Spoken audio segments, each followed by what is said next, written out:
Alright, सो इस class में हम आज पढ़ेंगे एरिया ऑफ ट्रायंगल। ठीक है, हालांकि आपने एरिया ऑफ ट्रायंगल्स तो कई जगह देखा होगा, लेकिन हम जो एरिया ऑफ ट्रायंगल पढ़ रहे हैं वो हम कार्टेशियन प्लेन में पढ़ रहे हैं। ठीक है, तो अगर एक्स वाई प्लेन है हमारे पास में, इसमें अगर हमारे पास में कोई ट्रायंगल है, इस ट्रायंगल का एरिया हम आज निकालना सीखेंगे। तो इन जनरली तो आपने एरियाज़ में बहुत बार देखा होगा और आपने पहले भी काम किया होगा 1/2 इंटू बेस इंटू ऑल्टीट्यूड, है ना। ये आपने देखा होगा जब आप बेसिकली ट्रायंगल का एरिया निकालते हैं। लेकिन अभी हम जो एरिया निकाल रहे हैं वो कार्टेशियन प्लेन में निकाल रहे हैं। कार्टेशियन प्लेन में एक्स वाई प्लेन है हमारे पास में, और अगर ये एक ट्रायंगल है जिसको मैं नाम दे देता हूँ ए बी और सी, so we have to find out the value or rather the area of this triangle।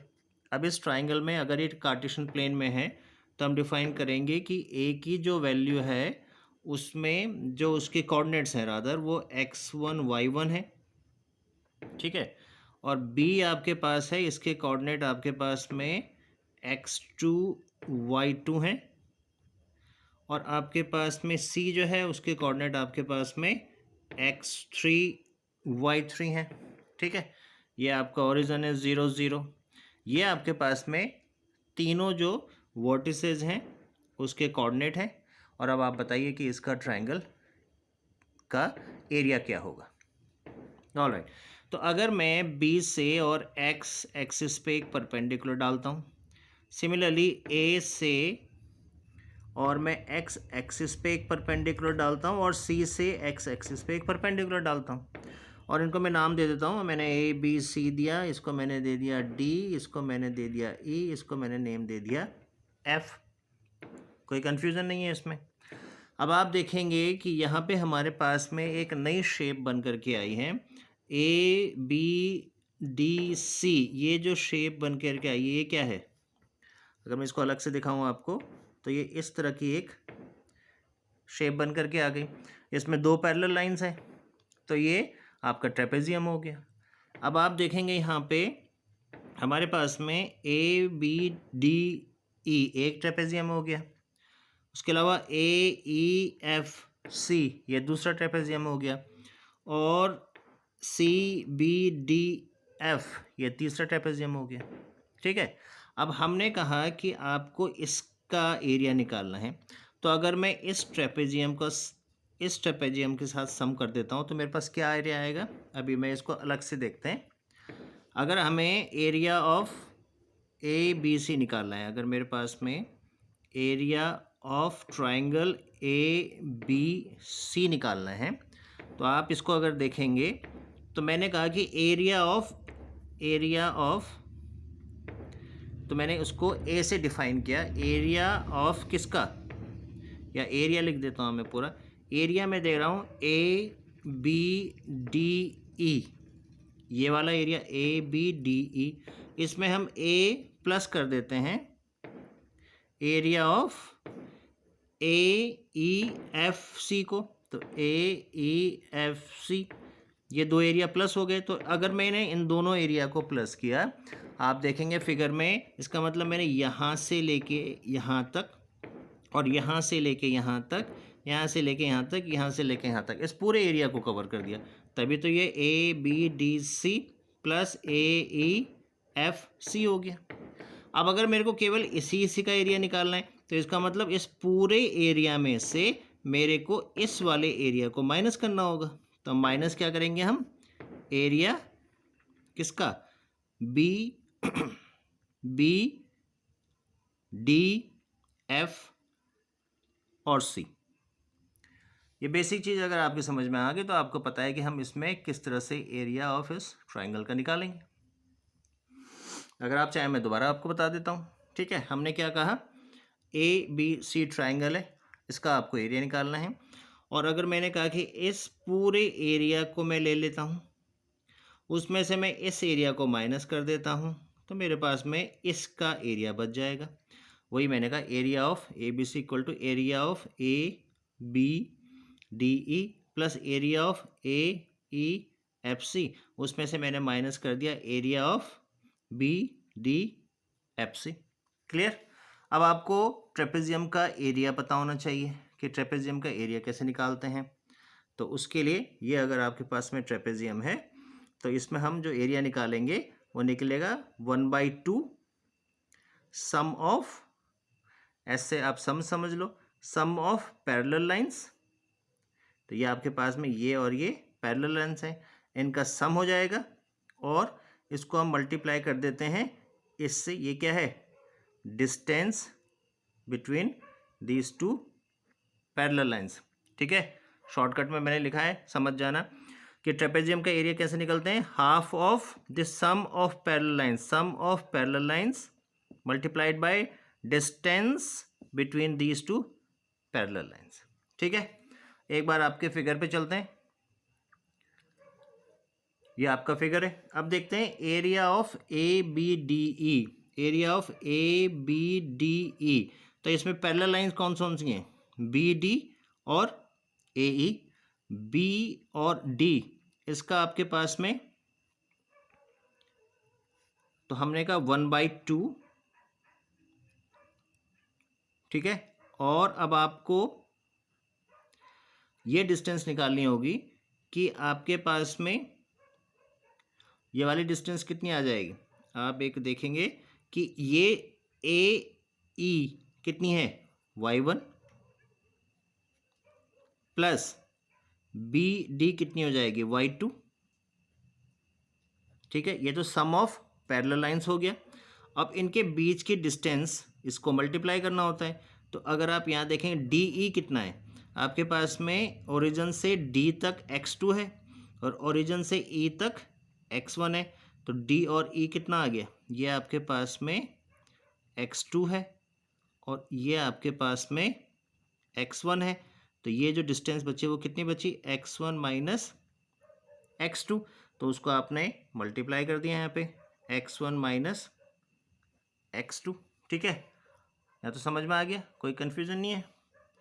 अब उसमें आपने प्लस फिर हाफ, क्योंकि ट्रेपेजियम अब हम दूसरा लेंगे, यहाँ से दिख रहा है ये, ठीक है। अब हम ए ई एफ सी को ले रहे हैं, तो half of sum of parallel lines. अब इसमें ये वाली जो डिस्टेंस है ये y1 है, ये वाली डिस्टेंस y3 है। तो y1 प्लस y3 मल्टीप्लाई किससे करना है, distance between these parallel lines. यहाँ से यहाँ तक की डिस्टेंस बताइए आप देखिए पूरी जो डिस्टेंस है यहाँ से लेके और यहाँ तक की, उसके कोऑर्डिनेट x3 हैं, तो मतलब ये x3 है। यहाँ से लेके यहाँ तक x1 है, तो यहाँ पे आपके पास में x3 माइनस x1, ये डिस्टेंस यहाँ से यहाँ तक की। क्लियर। तो आपके पास में मल्टीप्लाई किससे हो जाएगा, x3 माइनस x1 से मल्टीप्लाई हो गया। अब आपने ये दो तो सम कर दिया, यानी कि ये वाला ट्रेपेजियम और ये वाला ट्रेपेजियम सम हो गया। अब माइनस करना है आपने एरिया ऑफ, तो 1/2। अब आपके पास में ये जो ट्रेपेजियम है इसका आपको एरिया दिखाना है। तो इसमें पैरेलल लाइंस ये और ये हैं, तो ये जो डिस्टेंस है ये y2 है, ये y2 प्लस C और F डिस्टेंस आपकी y3 है। ठीक है, और इसमें हम मल्टीप्लाई किसका करेंगे, डिस्टेंस जो पैरेलल है। अब पैरेलल के बीच की डिस्टेंस आपकी इस पॉइंट से लेके और इस पॉइंट तक है।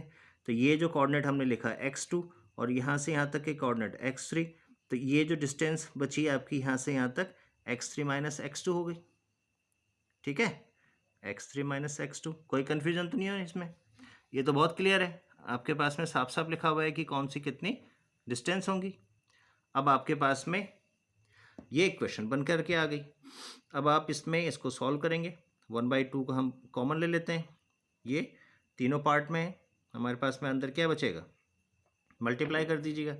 तो y1 x1 y1 x1 y1 minus x2 y1 minus x2 plus y2 plus x1, sorry एक बार देखें क्या हमने करा है, y1 x1 minus y1 x2, ये मल्टीप्लाई y1 x2, ठीक है, ये मल्टीप्लाई प्लस अब y2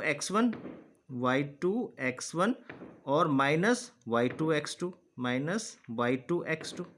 ये यहाँ से आया हमारे पास में, फर्स्ट वाले से मल्टीप्लाई किया। अब सेकंड वाले में 1/2 कॉमन ले लिया। अब सेकंड वाले में ये दो हमारे पास में आए ब्रैकेट के अंदर, प्लस का साइन है तो plus y1 x3 y1 minus x1, तो ये आपका माइनस y1 x1, ठीक है। फिर y3 से x3 तो प्लस y3 x3, इसको और आगे नहीं ले जाते, यहाँ पे नीचे आ जाते हैं, तो y3 x3 और प्लस माइनस y3 x1, ठीक है। कंफ्यूज नहीं होना है, एक एक स्टेप हम चल रहे हैं, एक एक स्टेप हम समझ रहे हैं। अब आपके पास में माइनस, इसको मैं एक ब्रैकेट में भी ले लेता हूँ क्योंकि माइनस साइन आ रहा है, माइनस 1/2 हमने कॉमन ले लिया। आपके पास अब क्या बचा, y2 x3 के बाद में y2 x2, लेकिन माइनस का, y2 x2 माइनस का, फिर आपके पास में y3 x3 plus y3 x3 और माइनस y3 x2। क्लियर है, ये सिंपल आपने ब्रैकेट ओपन कर दिया। अब हम इसको और आगे सॉल्व करने की कोशिश करते हैं कि एग्जैक्टली क्या हमारी वैल्यू आती है। एक बार मैं पूरा इसको, इस ब्रैकेट को भी ओपन करके देख लेते हैं, फिर हम देखेंगे कि क्या कोई चीज़ कैंसिल हो पाएगी या नहीं हो पाएगी। अब आपके पास में सेम आप ले लेते हैं y1 x1, ये मैं रिपीट कर रहा हूँ, minus y1 x2 plus y2 x1 minus y2 x2 plus y1 x3 minus y1 x1 plus y3 x3, ठीक है, माइनस y3 x1। यहाँ तक हमने क्लियर कर दिया। इस वाले ब्रैकेट को भी ओपन कर लेंगे, माइनस का साइन बाहर है तो minus y2 x3, minus minus plus हो जाएगा तो आपके पास आएगा y2 x2, minus plus minus रहेगा तो आएगा y3 x3, और माइनस माइनस प्लस हो जाएगा तो आएगा y3 x2, ठीक है। ये आपके पास में दोनों ब्रैकेट अगर आपने ओपन करे तो ये आपको ब्रैकेट ओपन करने के बाद में ये वैल्यू आ गई। अब देखते हैं कि इसमें हमें फाइनली मिलेगा क्या। हमारे पास में अभी देखें y1 x1 है, क्या y1 x1 और है हमारे पास में, y1 x1 ये हमारे पास में, ये माइनस का है ये प्लस का है, तो दोनों हमारे कट हो जाएंगे। उसके अलावा हमारे पास में y1 x2 दूसरा है कोई, y1 x2 हमारे पास में नहीं है तो ये रिमेन रह जाएगा। y2 x1 को सर्च करते हैं तो y2 x1 हमारे पास में लगता नहीं कि है, तो ये रहने देते हैं। y2 x2 को सर्च कर लेते हैं तो y2 x2 हमारे पास में, y2 x2 है हमारे पास में, ये माइनस का है ये प्लस का है, कैंसिल हो जाएगा। y1 x3 हमारे पास में, y1 x3 नहीं है तो ये रह जाएगा, y3 और x3 ये माइनस का ये प्लस का, ये कैंसिल हो जाएगा। हमारे पास में अभी जो वैल्यूज़ आई वो आ गई हमारे पास 1/2, और ब्रैकेट में हमारे पास में क्या आया, देखो x1 हमारे पास में है, ये एक ये x1 का पार्ट है, इसके अलावा x1 का एक पार्ट ये है, इसके अलावा x1 नहीं है, तो इन दोनों में से मैं x1 को कॉमन ले लेता हूँ, तो हमारे पास में क्या बचेगा, y2 माइनस y3, ठीक है। अब हमारे पास में x2 ये है, प्लस x2 कॉमन ले लेते हैं, तो x2 का पार्ट एक ये है हमारे पास में, और x2 का दूसरा पार्ट कहाँ है, x2 का दूसरा पार्ट यहाँ है। तो अगर मैं इसमें और इसमें x2 कॉमन ले रहा हूँ तो हमारे पास आ रहा है y3 माइनस y1, ठीक है। अब हमारे पास में एक ये पार्ट बचा है और इसके अलावा एक ये पार्ट बचा है, इसमें x3 कॉमन है, प्लस x3 कॉमन आ गया, तो आपके पास में क्या बचा, y1 माइनस y2, ये आपके पास बचा। ये जो वैल्यूज़ आई 1/2 x1 y2 minus y3 plus x2 y3 minus y1 plus x3 y1 minus y2, ये आपका एरिया ऑफ ट्राइंगल है। एरिया ऑफ ट्राइंगल कौन सा, जो हमने शुरू में डिफाइन किया था ABC। तो area of triangle ABC Cartesian plane में जब आप निकालोगे तो वो आपके पास में ये वैल्यू आएंगी। अब आप अगर इसको देखोगे, अब आप कहोगे याद करने में डिफिकल्ट है, वैसे तो आपका x1 x2 x3 ब्रैकेट के बाहर है, और जब x1 है तो 1 2 3, और जब x2 है तो 2 3 1, और x3 है तो 3 1 2। तो ये आपका एक साइकिल चल रहा है 1 2 3 का, ठीक है। इसके अलावा एक दूसरा और तरीका है, अगर आप इसमें देखेंगे, इसको हम लिख सकते हैं 1/2 x1 y2 प्लस का एक तरफ ले लेते हैं, plus x2 y3 plus x3 y1, ये आ गया आपके पास में, और माइनस कॉमन ले लेते हैं। अब आपके पास में क्या आएगा, x1 y3 plus x2 y1 plus x3 y2। समझ में आया? तो मैंने प्लस प्लस एक तरफ ले लिया, माइनस माइनस एक तरफ ले लिया। ये आपके पास में सेम फॉर्मूला है। इसको रिमेंबर करने के लिए जो सबसे इजी तरीका है, आप सिंपली ऐसे लिखेंगे x1 y1 x2 y2 x3 y3, ये लिखते हैं, और लास्ट में फोर्थ कॉलम भी बना देते हैं x1 y1 का। अब आपको करना क्या है कि क्रॉस में जाना है। ये 3 क्रॉस आ गए, ये प्लस है। अब देखो x1 y2 plus x2 y3 plus x3 y1। तो ये जो एरो बन रही है आपकी x1 से इस तरफ, तो ये आपके पास में राइट की तरफ जो एरो बना रहे हैं आप, ये प्लस करनी है, उसके बाद माइनस का, और फिर ये रिवर्स की आ जाएंगी आपकी x1 y3 x3 y2 x2 y1। Simple. तो इस तरह से आप इसको लर्न कर सकते हैं। ये लर्न करने का तरीका है कि अगर आपको कहा जाए कार्टेशियन प्लेन में एरिया बताइए, तो आपने 1/2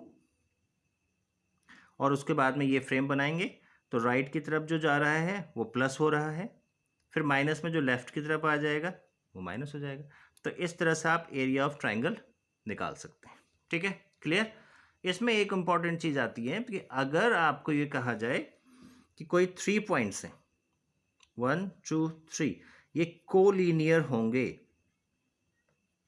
कोलिनियर का मतलब है कि एक ही लाइन में होंगे, उसकी क्या कंडीशन होगी। इस पे बहुत सारे क्वेश्चन पूछे जाते हैं कोलिनियर पे।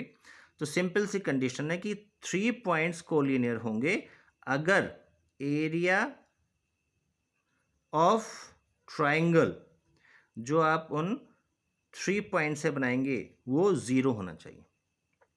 देखो कोई भी अगर 3 पॉइंट में अगर एरिया ट्राइंगल का 0 नहीं है, तो इसका मतलब थर्ड पॉइंट कहीं ना कहीं से उस स्ट्रेट लाइन का पार्ट ना होकर के दूसरी लाइन का पार्ट होगा, तभी जाकर के ये एरिया बन रहा, ये ट्राइंगल बन रहा होगा जिसका कुछ ना कुछ एरिया आएगा।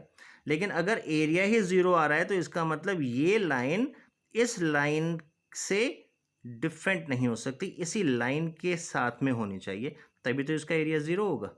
तो ये कोलिनियर की कंडीशन है कि area of triangle should be equal to 0। तो अगर 0 आ गया आपका तीनों वर्टिसेस को लेकर के, या 3 जो पॉइंट आपको दे रखे होंगे, तो आप समझ लीजिएगा कि वो लाइन कोलिनियर है। तो इसका आधार पे आप इन क्वेश्चंस को कर सकते हैं। तो ये आपका एरिया ऑफ ट्राइंगल और कोलिनियर की कंडीशन है, ठीक है। इस पे क्वेश्चन करेंगे तो इजीली आपको कवर हो जाएगा। All right.